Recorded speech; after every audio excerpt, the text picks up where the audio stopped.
අවශ්‍ය දේ විතරයි ඔළුවට දාගන්නේ. මං ජාතියම තමයි. සයිකල් හඳුන්කෝරෝ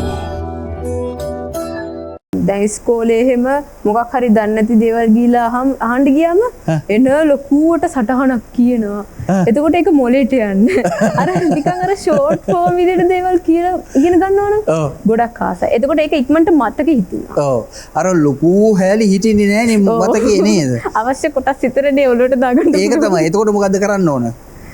ඔව් එතකොට ඉතින් අර අවධානයෙන් අහගෙන ඉන්න ඕනේ කියන දේවල්. දැන් ඔයා කිව්වනේ ලොකු හැලි ඇතුලේ තියෙන කෑලි තමයි මතක හිටින්නේ කියලා. නේ? ඔව්. එතකොට මොකද්ද කරන්න ඕන? අවධානයෙන් අහගෙන ඉන්න ඕනේ ඒක කියලා දේ. ලොකු හැල්ල පොඩි කොටස් වලට කඩා ගන්න ඕන. එතකොට මතක හිටිනවා. නේ? ඔව්. එහෙමද?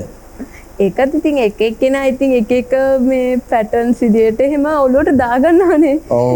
ඒ එක වගේ එක්කෙනාගේ එක එක විදිහයි. ඔයා කොයි විදිහේ කෙනෙක්ද? ඔයා පොඩි පොඩි කෑලි වලට කඩලා මතක තියාගන්න කෙනෙක්ද නැත්නම් කොයි වගේ කෙනෙක්ද? අවශ්‍ය දේ විතරයි ඔළුවට දාගන්නේ. මං ජාතියෙම තමයි. ඔව්. මමත් අවශ්‍ය දේ විතරයි ඔළුවට දාගන්නේ අනවශ්‍ය ඒවා බලන්නේවත් නැහැ. හරි. මොකද්ද ඔයාගේ ඇම්බිෂන් එක? ජීවිතේ කොහේ යන්නද බලාපොරොත්තු වෙන්නේ දැන්? ජීවිතයට කෝටියක් සති අග රාත්‍රී 7:30ට